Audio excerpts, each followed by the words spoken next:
Hey guys, and welcome to my new channel. Some of you may know me from my German channel, The Sunrise Inside, where I post videos for over 2 years now. But I wanted to introduce myself on here anyways, so I decided that the Draw My Life video would be perfect for that. So let's get started. First, there were my parents and my brother, who was almost 4 by the time little Sophia came to this world on the 28th of February 1995.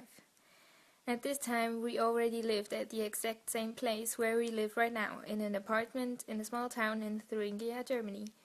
Hence the accent. Of course, I don't have any memories of my early childhood in particular, but my mom remembers. Apparently, I was a calm kid until I learned to speak, and after that I was talking all the time, and honestly, that never changed. Back in the days, my brother and I had the typical love-hate jealousy relationship that siblings tend to have.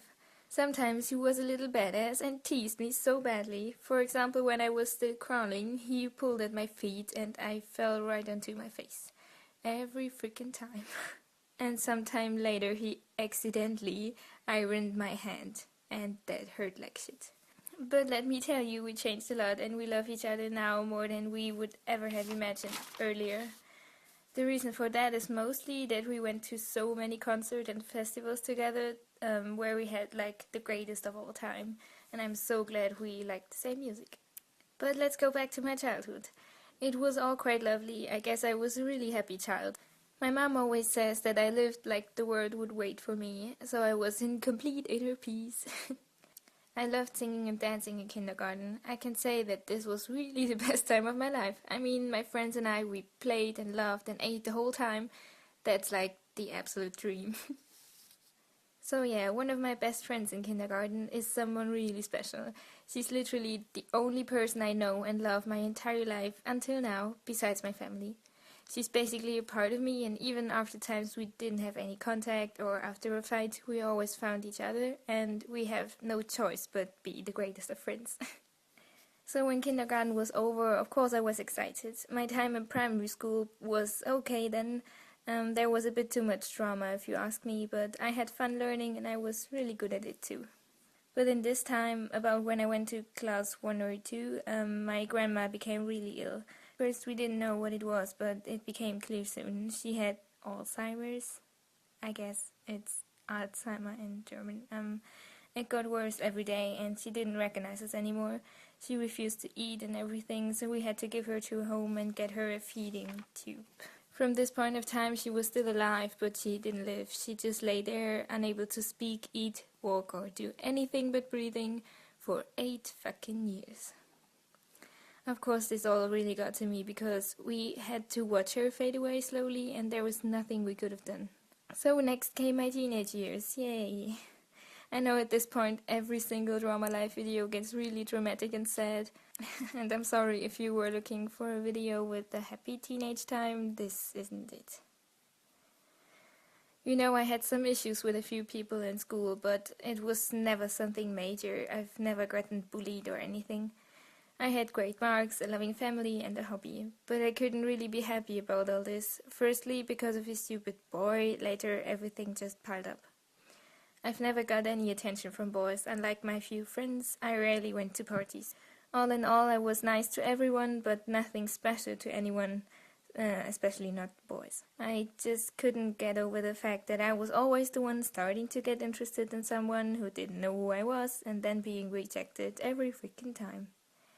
So around the age of 13 or 14, where you're supposed to enjoy your life, getting older and being young, I got depressed.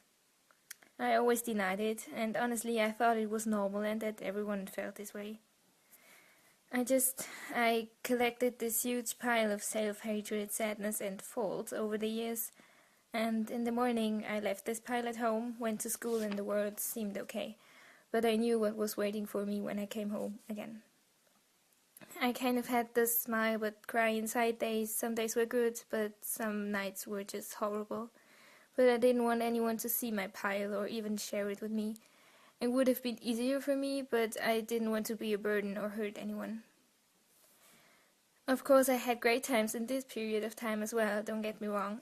All the concerts I went to were like the greatest moments ever, and there I was just free, myself, and truly happy. Also, in this difficult time, I met the girl through the internet, who quickly became my best friend. I honestly never clicked with someone so easily. We met a few times since then, we visited each other for weeks, and it was just magical. Even though we're now quite busy with our own lives, I know that she's still always there for me, and I still love her for everything she's done or doing for me. Also, over time, I found my true friends that don't judge me for being who I am. They never fail to make me happy in moments where I don't even want to smile.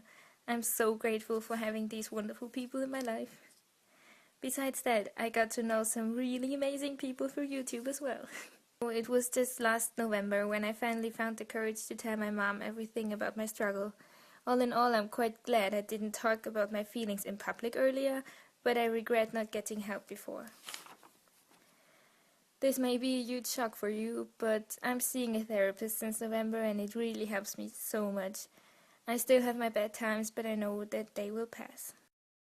So I'm here now. I'm nearly finished with school and there's only one exam left. I can't really say that I'm the happiest I've ever been now, like everyone says, because that's certainly not true for me. But I'm on my way. My future though seems brighter now than it ever did. I'm officially allowed to go on a work and travel year to Canada, the country of my dreams. I start that in July or August, and I'm sure it will be the greatest opportunity I've ever had. Of course, it will be hard to leave my family and friends behind, but I guess I have to move on for a while to find myself and what I want my life to be. If this video has some kind of message, I want it to be something I wish I could have said to my 14-year-old self. It's really okay to be sad, it's okay not to be as happy as others seem to be, but it's also okay to get help, to talk about your struggle and get better and be yourself, as cliche as it sounds. So I hope you know me a bit better now, and also that you're as excited for my English videos as I am. I hope you're all fine, thank you so much for watching, and have a great day.